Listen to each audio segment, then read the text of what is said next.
इस बुलेटिन के प्रायोजक हैं योगमणि इंस्टीट्यूट ऑफ नर्सिंग। नमस्कार, जबलपुर लाइव के इस बुलेटिन में आपका स्वागत है। मैं हूं आपके साथ आकाश। अब देखते हैं खबरें विस्तार से। तिलवाड़ा में गौशाला की जमीन छीने जाने से बौखलाए नर्मदा मिशन के संचालक भैया जी सरकार ने प्रशासन के खिलाफ मोर्चा खोल दिया है। आज भैया जी सरकार ने प्रशासन पर दबाव बनाने की नीयत से सिविक सेंटर से लेकर कलेक्टर तक पैदल मार्च निकाला। इस दौरान भैया जी सरकार ने नर्मदा संरक्षण की बात करते हुए जिला प्रशासन को सीधे निशाने पर लिया और अवैध उत्खनन करवाने का आरोप लगाया। हमारे प्रदेश का जो जीवन है, लाखों करोड़ों की जो जिंदगी है वो मां नर्मदा है। दिन रात जो है वहाँ दबंग पूंजीपति माफिया और दयोदय जैसे संगठन धर्म सेवा के नाम पर वहाँ दिन रात दोचने का काम कर रहे हैं। आज शासन और प्रशासन जो है वो भक्त प्रेमियों को रोकने का काम करता है, लेकिन उन माफियों को रोकने का और उन पर प्रतिबंध लगाने का काम नहीं करता है। आज नर्मदा भक्त निकले हैं कि उन माफिया दबंग और पूंजीपतियों पर उच्च न्यायालय के आदेशों के तहत, उन पर संविधान के तहत उन पर धाराएं लगाई जाए। युवक कांग्रेस ने कलेक्टर को एक ज्ञापन सौंपकर जेडीए में भ्रष्टाचार का आरोप लगाया है। युवक कांग्रेस का कहना है कि जेडीए के अधिकारी सरेआम पैसों की मांग करते हैं।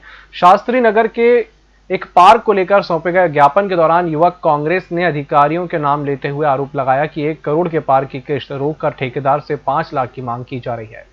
और ठेकेदार का जो परिवार इन अधिकारियों की प्रताड़ना से परेशान है, वो कुछ भी कर सकता है। उस पर भी मामला दर्ज किया जाए, उसके लिए भी हम लोग एसपी साहब से मिलेंगे। और जेडीए में ये भ्रष्टाचार का पहला मामला नहीं है, सालों से भ्रष्टाचार चल रहा है। अधिकारी अनावश्यक आम जनता पे दबाव बनाता, प्लाट के नाम पे ठेकेदारों को परेशान करता है, पैसे की डिमांड करता है। ये जेडीए के अधिकारियों का एक पेटेंट बन गया, जिसके विरोध में आज हमने ज्ञापन दिया। राज्य और जिला उपभोक्ता आयोग की कटंगा जबलपुर में नवनिर्मित बिल्डिंग में आज से विधिवत कामकाज का आगाज हो गया है। जिला उपभोक्ता फोरम के अध्यक्ष के त्रिपाठी और राजेश श्रीवास्तव सदस्य पीठासीन अधिकारियों के साथ आसंदी पर बैठे। गौरतलब है कि 27 अक्टूबर को राज्य उपभोक्ता आयोग के अध्यक्ष जस्टिस शांतनु एम केमकर ने कटंगा जबलपुर स्थित राज्य और जिला उपभोक्ता प्रतितोषण आयोग की नई बिल्डिंग का वीडियो कॉन्फ्रेंसिंग के जरिए उद्घाटन किया था। इस मौके पर जस्टिस केमकर ने कहा था कि नई बिल्डिंग के निर्माण से उपभोक्ताओं के प्रकरणों के निराकरण में तेजी आएगी। 2 नवंबर से नई बिल्डिंग में विधिवत कार्रवाई शुरू हो जाएगी। उद्घाटन समारोह में राज्य उपभोक्ता आयोग के पूर्व अध्यक्ष justice Rakesh Saxena, justice SK. Kulshreshtha और जस्टिस N.K. जैन भी शामिल रहे।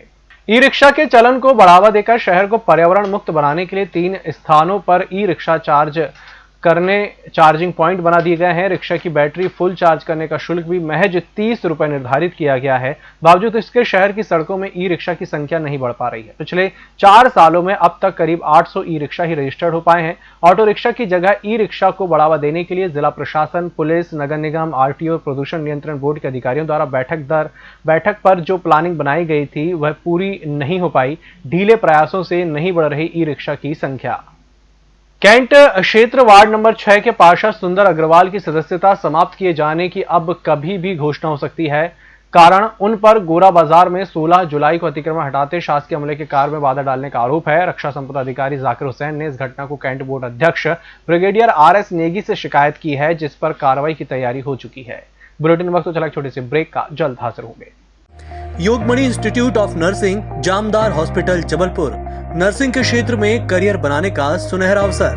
प्रवेश प्रारंभ BSc nursing, post basic BSc nursing, GNM। पता 198/2 Raigwa, ward number 72, Arihant warehouse के पीछे, पाटन बाईपास चौक के पास, जबलपुर।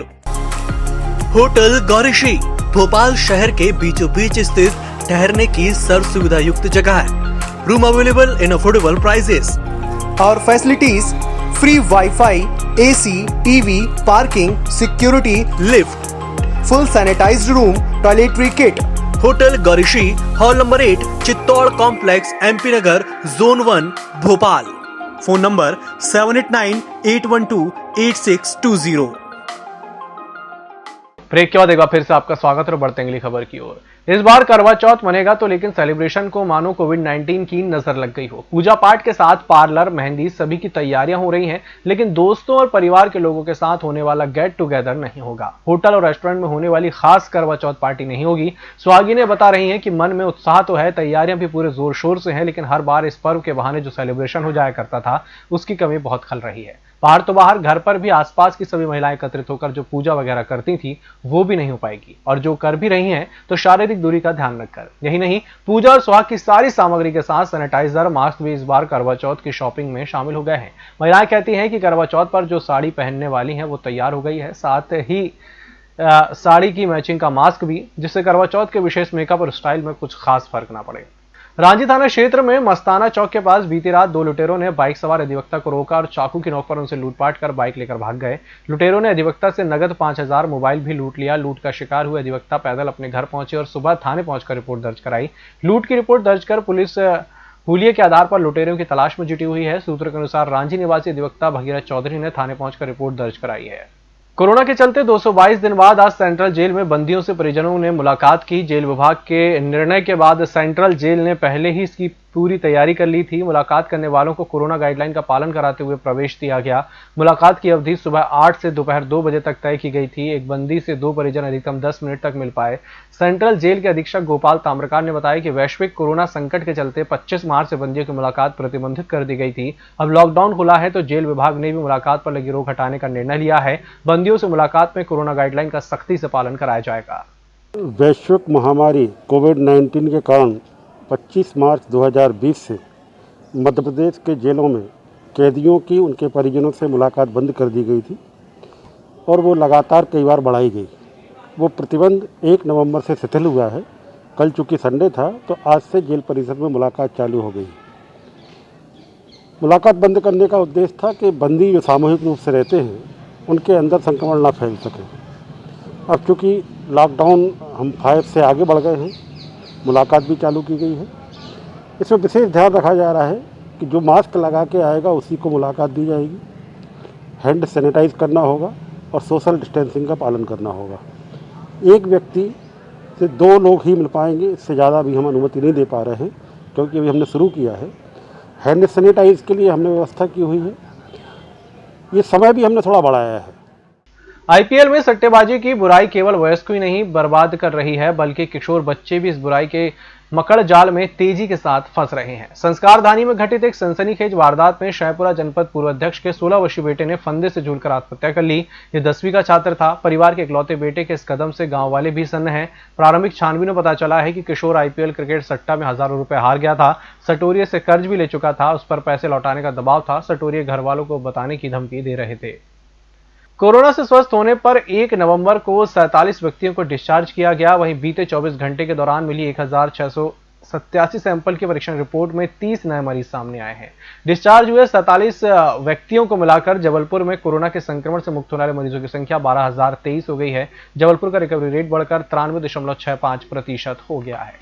विगत 24 घंटे में भेजे गए कुल सैंपलों की संख्या 1553 है। आज दिनांक तक भेजे गए कुल सैंपलों की संख्या 1,59,570 हो चुकी हैं।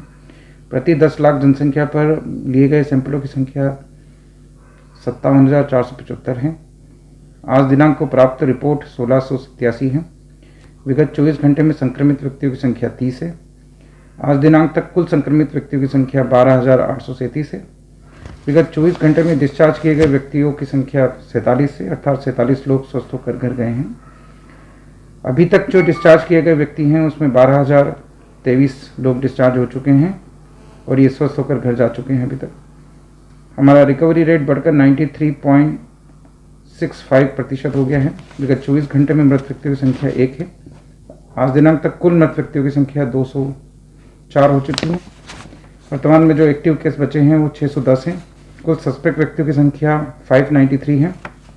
कुल कंटेनमेंट क्षेत्र 41 है। संस्था के क्वारंटीन किए गए व्यक्तियों की संख्या 789 है। होम क्वारंटीन किए गए व्यक्तियों की संख्या 762 है और होम आइसोलेशन में पॉजिटिव मरीजों की संख्या 387 है।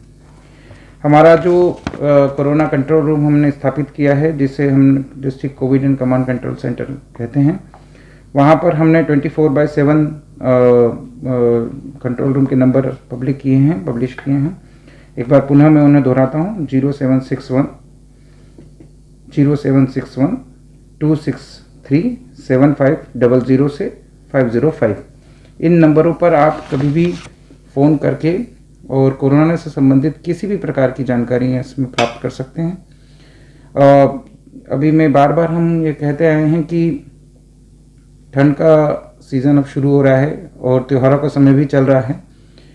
ये समय ऐसा है, यदि यहाँ सावधानी इस समय नहीं बरती गई तो केस जो हैं वो कोरोना पॉजिटिव के केस बढ़ सकते हैं, वायरल लोड बढ़ सकता है।